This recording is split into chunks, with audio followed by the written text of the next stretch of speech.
Kia was a low-end brand. For some people, it's a joke. Kia has very poor performance and dependability, and its bankruptcy in the late 1990s was not surprising. However, Hyundai, the parent firm, saved it. They then went on a hiring spree to rebuild the brand of Kia. They took risks like the fast Kia Stinger and the box office hit Telluride SUV.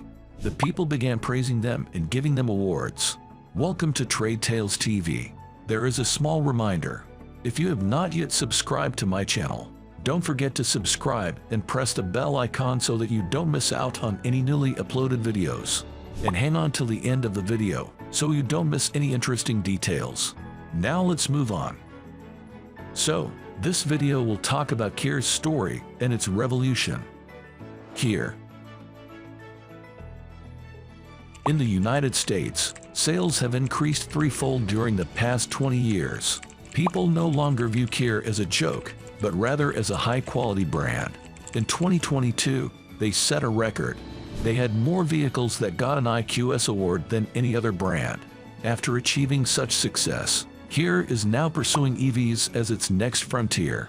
They are already making waves in that market. However, no success tale has an easy route. They still face difficulties today. For example, sales of electric vehicles increased in 2022 but decreased by 30.8% in 2023. Hyungsung Precision Industry was the original name of Kia Motors when it was created in December 1944. The name was eventually changed to Kia Industries. Kia Motors is currently the second largest car manufacturer in South Korea, with its headquarters located in Seoul. Over 20 Hyundai subsidiaries are owned by Kia Motors, for a total value of $8.3 billion. Kia history. In 1944, Kia began manufacturing bicycle parts and steel tubes. Following a few advancements, Kia made the move into the US market in 1994. During that time, Kia was known as a value brand with an undistinguishable product. Many of these vehicles did not have airbags. When Kia initially entered the American market, its aim was to compete on pricing. It's an entry-level vehicle, but they had to move quickly from that. It's not a sustainable strategy, especially for an auto manufacturing business. When Japanese automakers initially entered the American market in the late 1950s, they employed a similar tactic. Kia had a slow and steady expansion across the country. They began with the western states. Kia and goofy commercials. They demonstrated Kia's quality in spite of its affordable price. They had a Kia Borrego, which had the appearance of a car-based SUV, but it was based on a truck. And they had the Kia Amante that sort of looked like a Jaguar. Kia bankruptcy. In 1997, they faced bankruptcy, which contributed to the Korean financial crisis. In 1998, Kia was saved by Hyundai, who had financial issues as well.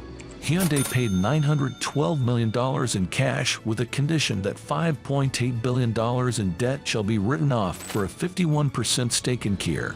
Feels very Shark Tank, doesn't it? The two companies have been restructured to share leadership, technology, and platforms. Over time, Hyundai lowered its ownership position in Kia to 33%. Kia rebuild. Hyundai carried Kia. Hyundai took the lead. They used a few of their platforms to advance Kia. They went all in on Kia. Kia also went all in and rode along. Kia was even at par or even beat Hyundai in their own game. There are many rankings in America that determine the quality of automotive manufacturers. They have lists for dependability, quality, performance, layout, execution, etc. On every list, Kia was at the bottom or very near the bottom. However, about 2012, things started to change. They began to frequently win honors. Achievements. Since 2012, Kia has won at least one IQS and Appeal Award per year. It was the top mass market brand for IQS for 6 years in a row. The Dependability Award was given out to Kia models in 2012-2015. They obtained records as well. In 2016, Kia became the first ever non-luxury brand to top the dependability survey since 1989. They have won 7 Appeal Awards this year. It was the highest number of awards won by one brand in a year in the 28-year history of Appeal. When Kia initially came to the United States in 1994, they sold 12,000 units. They sold almost 700,000 units in 2022. In 2002, their market share in America was 1.4%, and it was at 4.9% in 2022. Sponsorships: FIFA, UEFA, National Basketball Association, Asian Games, Atlanta Falcons, FIFA World Cup, X Games Asia, England Women's Cricket Team, Here Tigers, Korea Speed Festival, Philippines National Football Team, and many other sports and events are sponsored by Kia Motors. Athletes such as Blake Griffin, Fernando Gonzalez, Ryan Ford, and others. Actors like Pierce Brosnan, Lawrence Fishburne, and Christopher Walken, along with numerous others, have also benefited from its sponsorship. How did they do it? Rebuilding the brand required some time. They looked into the quality, features, content, style, and dependability that American consumers demand. Kia and Hyundai started with a 100,000-mile powertrain warranty. It's because consumers have no confidence in the brand yet. Covering a car for 100,000 miles, which will take an average person 7 to 8 years to drive, gave people plenty of confidence. The future of Kia. Kia wants to become a provider of sustainable mobility solutions that covers a wide range of vehicles. Even the autonomous vehicle is in its sights. They ranked second in the US for EV sales in 2022. Compared to 2022, EV sales decreased in the first half of 2023.